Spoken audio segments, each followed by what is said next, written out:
What's up guys, it's Sean and welcome to the iherng podcast, and today we will answer a question from email. This is Jonathan. Hi iherng, I'm Jonathan, 30 years old, been watching your podcast about property recently. First of all, thank you sincerely for being a kind advisor to youngsters. This helps a lot, especially to people like me and siblings who are still indecisive on our future properties. I'm seeking your finest advice based on my situation as described below. Background: me and my girlfriend, wife-to-be, 30 years old, occupation, commercial SME banker. Currently living in a rented PJ single-story house which is already sold by my dad for his business use. Therefore, my current house is renting at 1,300. My income is 7,000 plus and my girlfriend's income is commission-based, between 4,000 up to 12,000 per month. Girlfriend got pregnant recently. Congratulations. And it is twins, found out 2 months ago. Wow! My monthly commitment is 1,005, which is the car plus insurance plus PTPTN. Girlfriend is only for 500 just for insurance. Saving is up to 100,000 plus my brother 80,000 in total for all costs for the new house. My investment portfolio is currently still relatively less than some is making losses. Then for the request, targeted house around PJ Kepong area which are convenient for our working place, also to build a family. Recently we found a KD which is Kota Damansara, I assume 2275 property which is leasehold and extended with not much renovation needed. Additional touch-up renovation would require us to fork out around 50,000. Therefore, the initial cost would be around 200,000 more or less. This property is convenient in terms of everything because I have been living in PJ since I was born. Was actually planning to get this house and also bring my many family members such as my father, little brother, which is 28 years old, currently working overseas, no stable income but got 100,000 in saving, and my little sister who is still studying. If we will get this property, it will cost me and my little brother to serve installment around 4,000 a month on a half basis. Pain points to buy a landed property or not, since I've already planned for so many years. I'm still hesitating mainly because I just found out that I have kids to raise. After a rough calculation, no savings if we were to commit the property and my future kids. Getting an ancestor home is like my dream for me and my family. The action: to commit to this house and work like a dog to climb the corporate ladder for both of us. Let's say even the seller would mark up, is it advisable to commit monthly installments around 4,000? Not to commit this 1 million property in KD but to remain renting the current house or rent a condo for kids by next year until we are early 40s, only commit a landed property.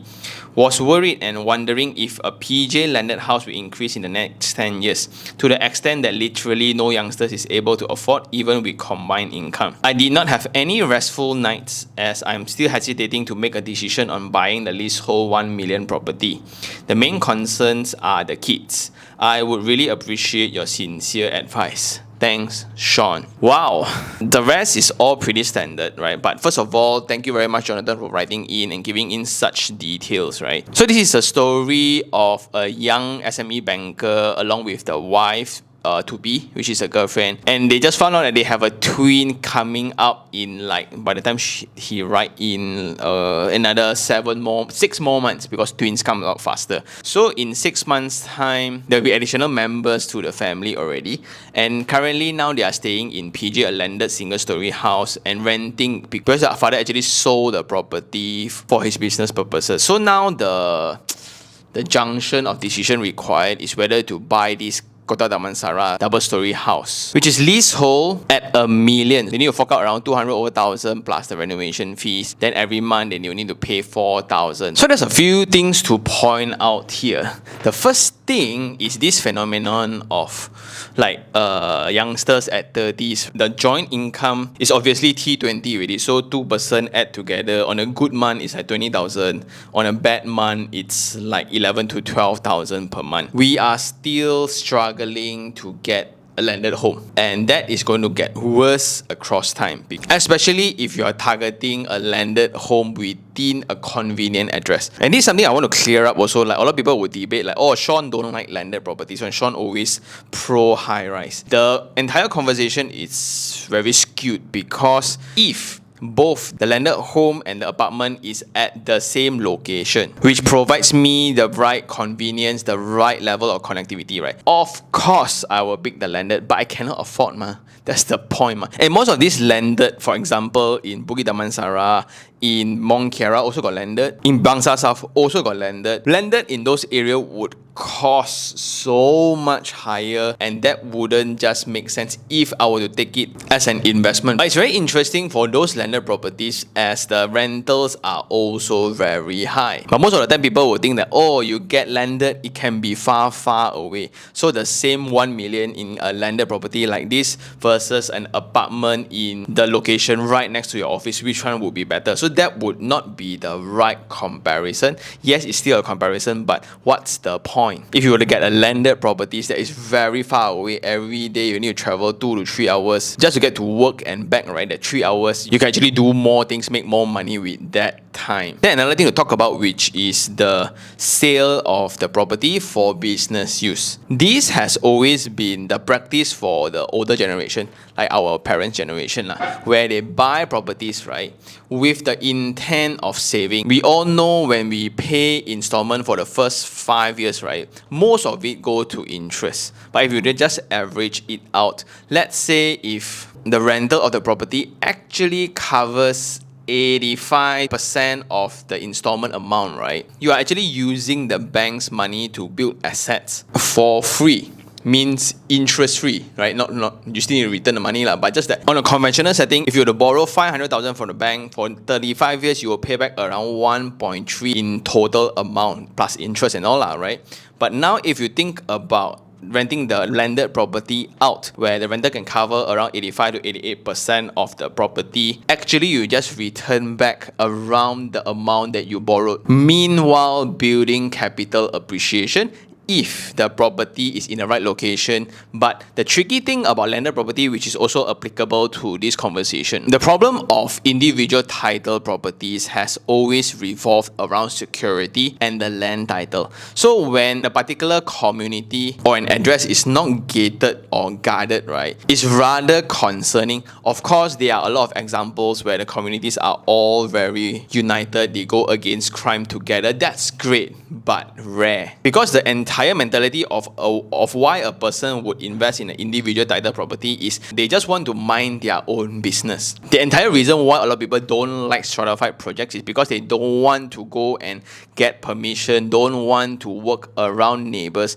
to improve the scenario. I just want to mind my own business. And if you work with such people, because in my old place in Taman Sri Muda also, they develop an RA and it's a hassle to just collect maintenance fees for a boom gate or security guard. And it's absolutely not fair for 40% who are willing to pay to also cover for the remaining that don't want to pay. Then they will come up with stupid excuses like, hey, when I pay, you got guarantee I won't get robbed or not. But anyway, back to the point of developing this saving habit using properties, right? It's a very interesting concept as well. Some people call it forced saving. Some people call it discipline, where if I don't buy a property, if the bank don't forcefully take money from my account, I will spend it.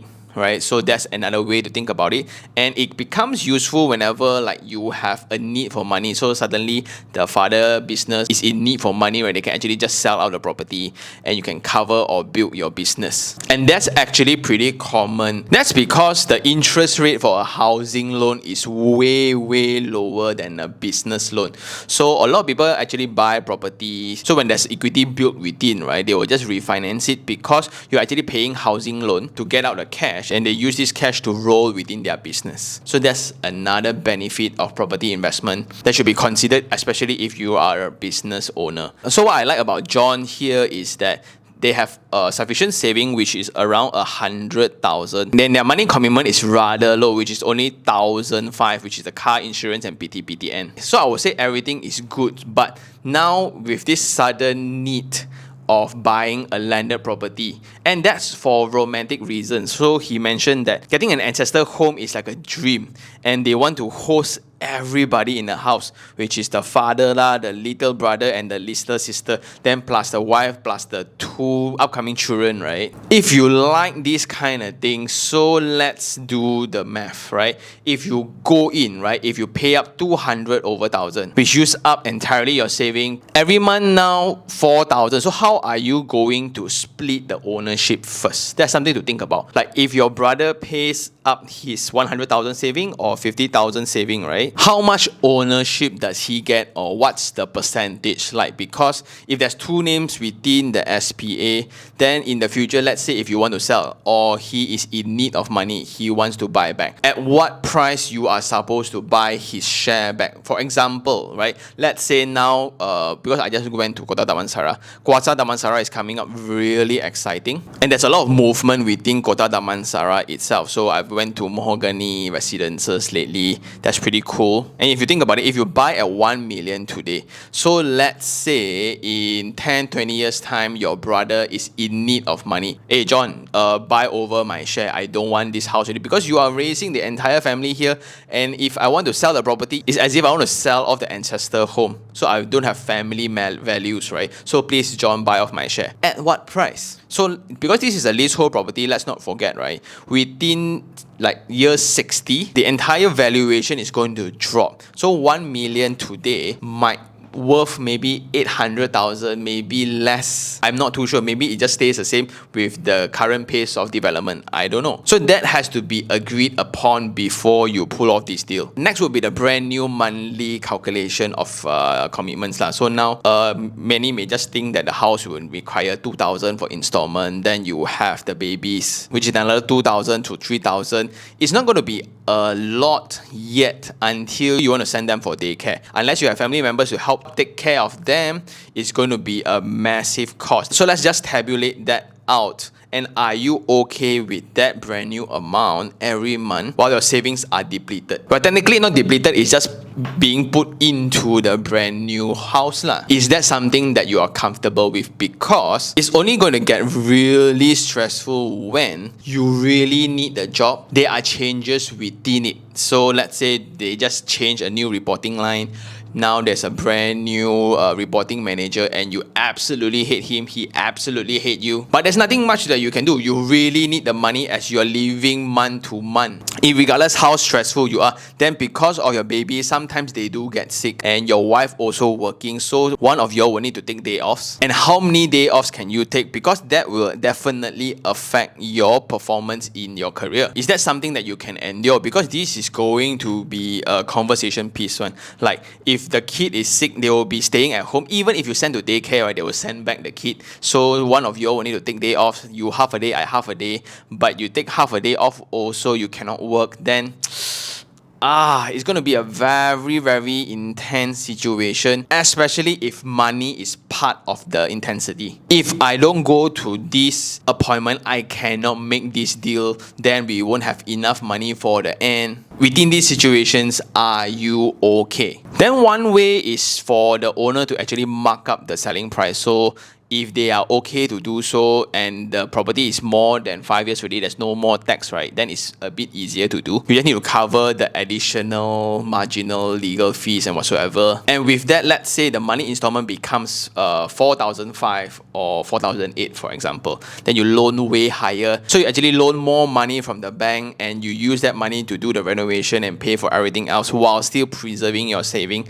That would be the ideal case. This is when I always tell people, if you can have additional money, right? Let's say if you were to loan more money from the bank, banks are also not that dumb. They will definitely do the due diligence. They will actually look at your income as a profile, and they will only approve the loan if they are comfortable with you. So if they are confident that you can pay back within 35 years, then you should be more confident of yourself. If that's the scenario where the owner allows you to take up more loan, go ahead.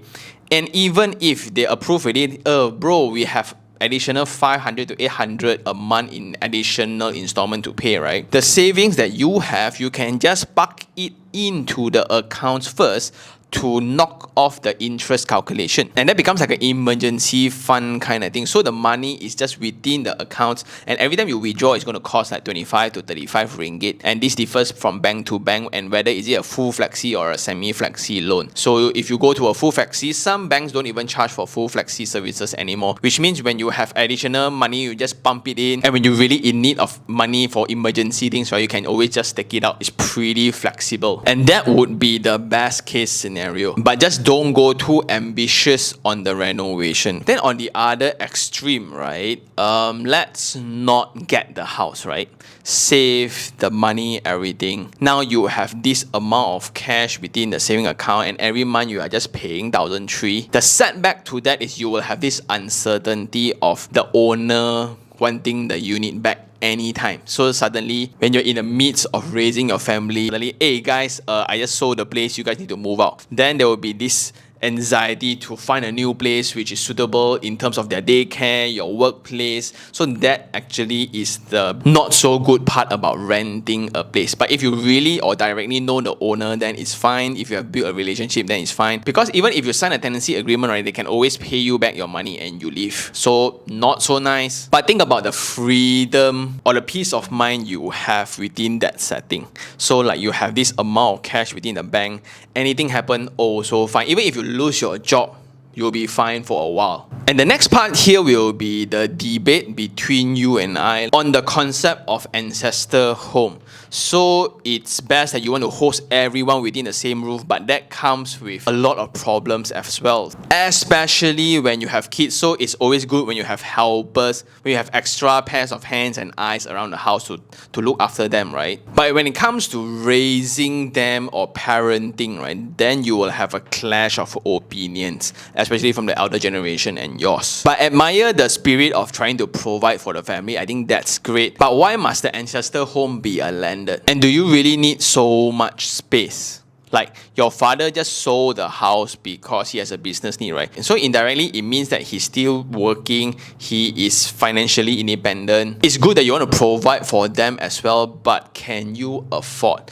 In comparison, you can get an apartment within the same setting of square footage, let's say 1,200 square feet, right? You can rent or you can buy, entirely up to you. That will also serve the same purpose. And why I'm saying this mainly is because of the land title. For a landed property, as stated in the name, land is a very important component, and if you are paying the same property knowing that after 60 years then the value will actually drop, but you're always welcome to go and extend the lease. Like that wouldn't be a problem because it has been done many times within Selangor. That's a little bit of my concern there. Because I also talked about this before in the previous episode, we always try to provide for the future in accordance to our current abilities. Like many may think that the babies is going to need a lot of space. Not really, right? So especially when you have 2 stories, right? Your kitchen is downstairs and you're taking care of the babies upstairs. It's going to be a hassle trying to wash things. Like in my own practice, we basically have a secondary kitchen upstairs. The hot water lah, the sanitizer lah, the breast pumps lah, milk powder station lah. It's generally a new pantry. Then a lot are being romantic about space within the house because of the lockdown experience that we just had. Yeah, when lockdown, right, even you have facilities in your apartment, you cannot go out. What's the point, right? I have a landed, so at least the children can actually run around the front porch. Yes, but do you foresee another lockdown in the very near future? Entirely up to you, I don't know, right? But I personally don't think so. Because with a bigger house comes with bigger responsibilities in maintaining it. A lot of people see that the cost is only the installments. But what if your roof leaks? What if the window cracks? What if the gate got problem or whatsoever lah? Let's hope those wouldn't happen. But I just look at my father-in-law maintaining the landed semi-D, right? Every weekend is basically fixing things. Fix this lah, fix the plumbing lah, fix the kitchen lah, or get somebody to fix the aircon lah, fix the roof lah, here leaking, there leaking. And guess what? The babies are not going to know whether are they in a landed property or a high-rise one. So they wouldn't care. They just need that bed-size space. What's more important is the need of the caretaker, which is you and your wife-to-be. So the consideration on this side might be to just continue renting because you are so familiar with the place, you are used to the environment and all. Meanwhile, find something within the budget of one person. You don't need to include your little brother, but just get something within a 5 to 600,000 range. So suddenly your 100,000 feels abundant. You can actually afford, and the intention for this property is to stay in for the next 5-8 years. Then you actually upgrade yourself to an ancestor home like you mentioned in your email. So that would be my plan, and the criteria for this is it's best if it's sub-sale, so you get more value for money, and because it solves your instant need for a home to stay in. And this entire process is going to take maybe a year. So let's say if you decide now, right, you're going to go visit a few properties, then by the time after you sign the SPA, you're going to wait around 6 to 8 months time before you get the keys. Renovation another 2 months. Just makeover will do. Don't need to do extensively because you can't also anyway. Then it's going to take a year already. So in a year time, you're going to have a brand new home. Then your twins is going to be like 5-6 months old. And trust me, I just moved out from a landed to an apartment, right? The maintenance part is so much easier. It's way more convenient for both of us. Of course, the in and up process is going to be way difficult because you move 2 babies up from your car to the house and the house to the car. You need to go through a lot of checkpoints. That might be a pain point a little bit, but just from an economics consideration, right, I think that would just be so much more relaxing. I don't have to worry so much. And in this scenario, I have certainty in my own home. I don't have to think about tenancies. I don't have to think about emergencies where the owner wants back the unit. And a 3-bedroom unit can perfectly solve the need of providing to your families as well. 1 room for your father, 1 room for your sister. Then your brother is not around anyway. Then 1 master bedroom for you and the kids. 搞掂. Why need a landed house which is beyond your needs? Put yourself silent everything, right? Then this is the center part of things, right? You can buy those later. You can buy the ancestor home later. You don't actually need it now. It's only for romantic reasons. And in 10 years time, maybe the property of KD, right, might drop. I don't know, because of the lease going to expire, right? But your concern about properties within PJ setting is going to go so much higher, up to the level where youngsters cannot afford even with combined income, right? I think that's definitely going to happen. The point here is that the market is driven by people. Like the property price is not going to just increase because somebody says so. It's because people's purchasing behavior drives up the property price. If you cannot afford, right, someone else will. Sadly, no one is going to care whether youngsters can buy or not. It's a very weird system that we are in. Like the poor will be poorer, the rich will be richer. And that's my entire focus as well, is to get an investment / own stay unit, because I don't think it's just right to dump all in for a property that have the risk of depreciating. Get one after 5 years, after your kids go to primary school, then only you can upgrade, because this is the stage where they are super active. They then need privacy, and the constant here should be the hardworking like a dog part. Like whether or not you are rich, you are poor, I think everybody should work hard. It should be a constant. But when you have 2 newborns with you, it's very difficult to do so. So some advice for youngsters who have yet to get pregnant or yet to have children, right? Work as hard as you can, because now the time that you have is entirely dictated by you. When you have family obligations, right? All the people, oh yeah, you have families, right? The money part is terrible. No, the time part is worse. When your kid is sick, whatever meetings that you have, right? Your kid is having high fever, right? That will take priority more than anything else. And that should be the way. In conclusion, my suggestion is this. Continue renting the house and safe delivery, right? It's going to be a very fabulous journey. Finally, you will understand the sacrifice and contribution our parents gave to us. Fatherhood is definitely one of the most exciting experiences that I've gone through. So all the best, right? Meanwhile, get something where you don't have to share name, which means get an apartment or a landed property, whichever you like, within the budget that you can afford. And the criteria to that is best if the current rental can cover around 85 to 90% of it. So let's say if it's in PJ, you grow up in PJ, you are very familiar, it's a very good location for families. Then when you stay there, then once you get it, you can move into it and stay maybe for the next 5 to 6 years until the twins are standard 1. And in the meantime, work like dog with the intention of getting an ancestor home. So when your kids really need space, then only get one. Even if you cannot buy lah, right? When a property is, let's say, 2 million but the rent is 3,000, is it worth it? I think so. For example, like the PJ house that you mentioned, the selling price may be crazy, right? But if you look at the money rental, it's very affordable. So would it make more sense to just rent them? Because after your kids turn 21, right, they are going off, they are going to fly off already anyway. So why need to sustain such a big house? Very 可怜 when you see two old folks in the future, like, yeah, we'll grow old in this house together, but nobody can actually climb upstairs because none of us can. What for? Then what about celebrations? Everybody can come and gather together. Get an Airbnb lah, right? So that's a very practical side of things when resources is the main concern. Like if you have all the money in the world, get a mansion, right? God bless you, get a mansion and do everything you want. But when resources are constrained, I would rather choose to have certain level of flexibility within my work and within my family. So by doing this arrangement, I can afford to lose my job a little bit, because within this period where your newborn arrive into your life, right, it's going to be very stressful and you're going to miss a lot of days in work. So what if your performance is not up to par? Yeah, and the worst part is that is absolutely out of your control. So by playing within something within our means gives us better security, and when you upgrade to a landed property or rent a landed property later, right, this property can actually rent out and that can generate you income some more. Yeah, so that is how I would play the game, Jonathan. Thank you so much and congratulations again. Take it as a good thing. But I believe with all your good habits of money management, your good habits of family values, right, whatever decisions you make wouldn't be too bad. And do take this suggestion as a reference, because the family values part are different, their practicality parts are different, the romantic values towards families are also very, very different, because I've seen too many family homes being abandoned.